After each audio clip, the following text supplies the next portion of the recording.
Hi guys, एक new episode के साथ आज अलमानी के प्लेटफॉर्म से आपसे बात हो रही है।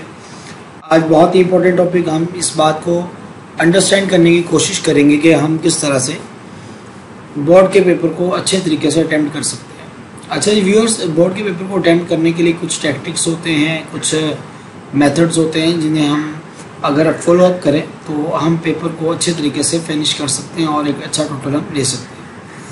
अच्छा, इस तरफ जाने से पहले आप इस चैनल को सब्सक्राइब भी कर दीजिएगा और लाइक भी कर दीजिएगा, क्योंकि आपसे रेलिवेंट या इंटर पार्ट 1, पार्ट 2, 9, 10 से रेलिवेंट जितने भी वीडियो हैं वो आपको इसी लेक्चर या इसी प्लेटफॉर्म पे आपको मिलेंगी।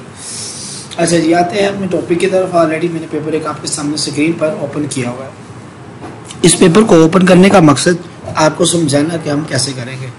व्यूअर्स, जैसे ही पेपर आपके पास आएगा तो जिस तरह से ये पेपर कोड यहाँ मेंशन है ऐसे ही पेपर कोड आपके पास होगा और ये इंस्ट्रक्शन भी ऐसे ही लिखी होगी और आपको साथ बबल फिल करनी होगी। अब यहाँ ये देखिए, आपके पास ऑब्जेक्टिव टाइप है और इसमें टोटल 20 मिनट्स हैं और जिसमें आपने एमसीक्यूज को रीड भी करना है और आपने सोल्व भी करना है। आपके पास फर्स्ट जो 6 एमसीक्यूज होते हैं वो डेटाबेस से रेलिवेंट होते हैं और ये एमसीक्यू जो डेटाबेस से रेलिवेंट होते हैं ये आमतौर पर इंफॉर्मेटिव होते हैं। इंफॉर्मेटिव मीन्स के आप इनको बड़ी इजीली आप कर सकते हैं, आपको करने भी चाहिए। ये फर्स्ट 6 एमसीक्यूज होते हैं। इन एमसीक्यूज को करने के बाद नेक्स्ट आप जाते हैं, आपके पास जो क्वेश्चन होता है 7 से लेकर ऑनवर्ड 15 तक, वो या डेटाबेस से होता है या विजुअल से होता है या सी लैंग्वेज से होता है, इन दोनों से होता है।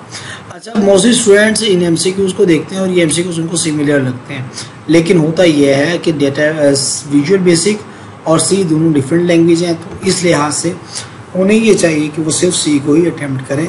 और अगर उन्हें सी पढ़ी हुई, हाँ अगर डेटाबेस पढ़ी हुई है तो उसे वो अटेम्प्ट कर सकते हैं। बहरहाल सी लैंग्वेज को अटेम्प्ट करते वक्त इस चीज़ को रिमाइंड में रखिए, जैसे ये इंफॉर्मेटिव आपके पास एक एमसीक्यूज है, इस तरह के एमसीक्यूज को पहले अटेम्प्ट कर लें और वो एमसीक्यूज जो कि थोड़े से कम्प्लेक्स हैं, जिनमें सिंटैक्स या कंडीशन आती है, जैसे ये एक एमसीक्यूज है, इस एमसीक्यूज को थोड़ा सा टाइम लगता है, इसको सोचना पड़ता है, ये इससे रिलेवेंट है। और ऐसे एमसीक्यूज जैसे कि ये है, ये इंफॉर्मेटिव बेस से सारे के सारे।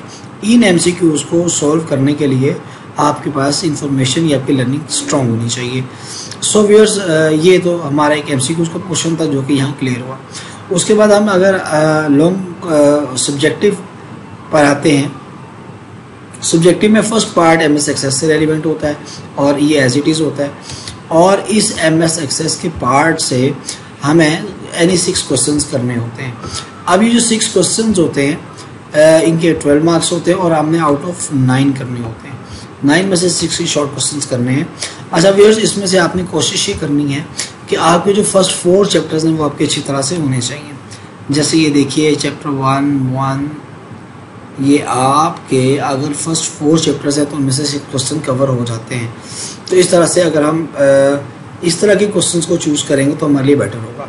एक चीज़ और साथ आपको टिप्स बताता चलूँ कि आपने अपने पेपर में उन क्वेश्चंस को अटेम्प्ट करना है जो बहुत ज़्यादा फेमिलियर है, जिनमें मार्क्स के चांसेस आसानी से मिल जाते हैं। एग्जामिनर के माइंड में ऑलरेडी ये सारी चीज़ें होती हैं। उसके बाद सेकेंड पार्ट जो है सी लैंग्वेज का, या जो पेपर का सेकंड पार्ट जो कि सी लैंग्वेज से रेलिवेंट होता है, इस पार्ट में भी आपने जैसे डेटाबेस में अपने 6 क्वेश्चन करने थे, सी लैंग्वेज के इस पार्ट में भी आपने वैसे ही 6 क्वेश्चन करने हैं। लेकिन इस चीज़ को अच्छे तरीके से देख लीजिएगा कि आप सी लैंग्वेज को कर रहे हैं या आप विजुअल बेसिक को कर रहे हैं, क्योंकि ये दोनों लैंग्वेजेस यहाँ आपके पेपर का हिस्सा होती हैं और आप मोस्टली स्टूडेंट सी लैंग्वेज को पढ़ते हैं। सो आपने सी लैंग्वेज को ही करना है, आपने विजुअल बेसिक को बिल्कुल भी नहीं छेड़ना और इससे रिलेवेंट अपने क्वेश्चंस करने हैं। इन क्वेश्चंस को जब आप अटेम्प्ट करने की कोशिश करें तो आपने सबसे पहले वो क्वेश्चंस करने हैं। आपकी पहले तो प्रिपरेशन की कुछ चीज़ें आती हैं।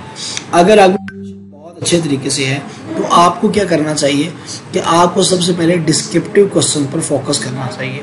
अब यहाँ देखें, फर्स्ट 6 डिस्क्रिप्टिव क्वेश्चन है। इन 6 क्वेश्चंस के करने से मेरा शॉर्ट का जो सेक्शन है वो कंप्लीट हो जाता है। अच्छा, उसके बाद अगर आपको जो करना चाहिए वो 2 तरह के क्वेश्चंस बाकी रह जाते हैं। जैसे ये है, एक में आपने आउटपुट निकालनी होती है और एक में आपने एरर को ट्रेस करना होता है, ट्रेस द आउटपुट। इसमें आपने आउटपुट को ट्रेस करना होता है और दूसरा जो है इसमें आपने एरर को ट्रेस करना होता है कि इसमें कौन कौन से एरर हैं, जैसे ये क्वेश्चन है। सो ये दोनों क्वेश्चन है। अच्छा, इसमें ये है कि अगर आप मुझसे पूछें कि सर हमें कौन सा करना चाहिए, अगर आपको आउटपुट वाला समझ आ गया है तो आपको आउटपुट वाला ही करना चाहिए। हाँ, अगर आप डाउट है आपको, क्योंकि आउटपुट वाला जो क्वेश्चन है इसको सोचने में टाइम लगता है, लेकिन इसके आउटपुट को लिखने में कोई टाइम नहीं मिलता, बल्कि इसके फ्री के ही मार्क्स होते हैं।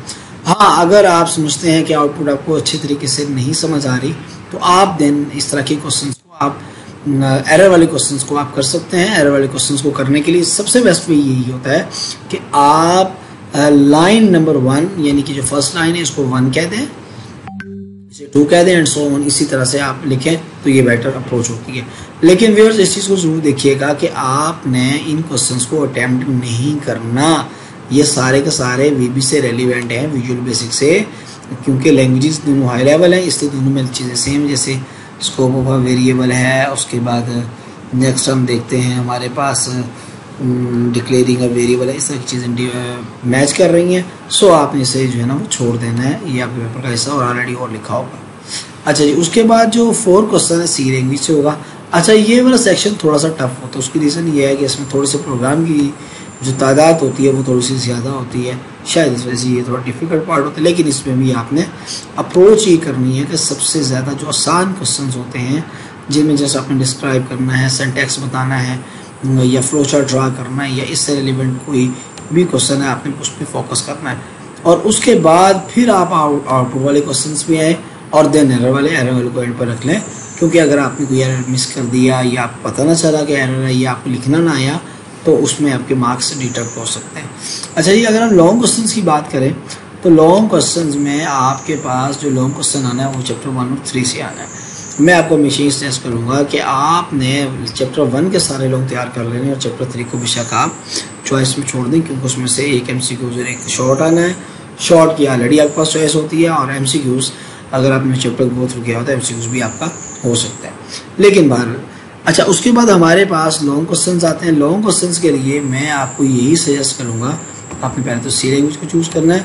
अच्छा, अब ना पहले स्कीम चेंज हो चुकी है, अब जो आपको लॉन्ग क्वेश्चन है वो चैप्टर नंबर 11 से आएगा और उसके बाद चैप्टर नंबर 12 से और चैप्टर नंबर 13 से। ये 3 चैप्टर्स हैं। जैसे ये देखें चैप्टर 7 है, ये चैप्टर 11 से आया हुआ है और उसके बाद लूप से रिलेवेंट कोई भी प्रोग्राम आपके पास आ सकता है। यहाँ जो प्रोग्राम इफ एल्स वाला नहीं आएगा, बल्कि ये लूप वाला प्रोग्राम आएगा, इफ एल्स वाला प्रोग्राम नहीं होगा, ये लूप स्टेटमेंट वाला प्रोग्राम होगा और इसमें रिपीटिंग से रेलिवेंट होगी, इस तरह की स्टेटमेंट भी नहीं होगी। मैं लिख लेता हूँ डेट प्रिंट बाय यूजिंग। सो ये आपका क्वेश्चन हो गया। सो आपको चैप्टर 11 के शॉर्ट लॉन्ग क्वेश्चंस को तैयार करना चाहिए, उसके बाद चैप्टर 13 को तैयार करना चाहिए। सो इस तरीके से आप जो है अपने पेपर को इजीली अटेम्प्ट कर सकते हैं। आप एक बहुत ज़्यादा जो लॉन्ग क्वेश्चंस का आपके पास एक तादाद है या आपके पास बहुत बड़ा क्वेश्चन बैंक है तो आप उससे भी बच सकते हैं। ये आपका चैप्टर 13 से है।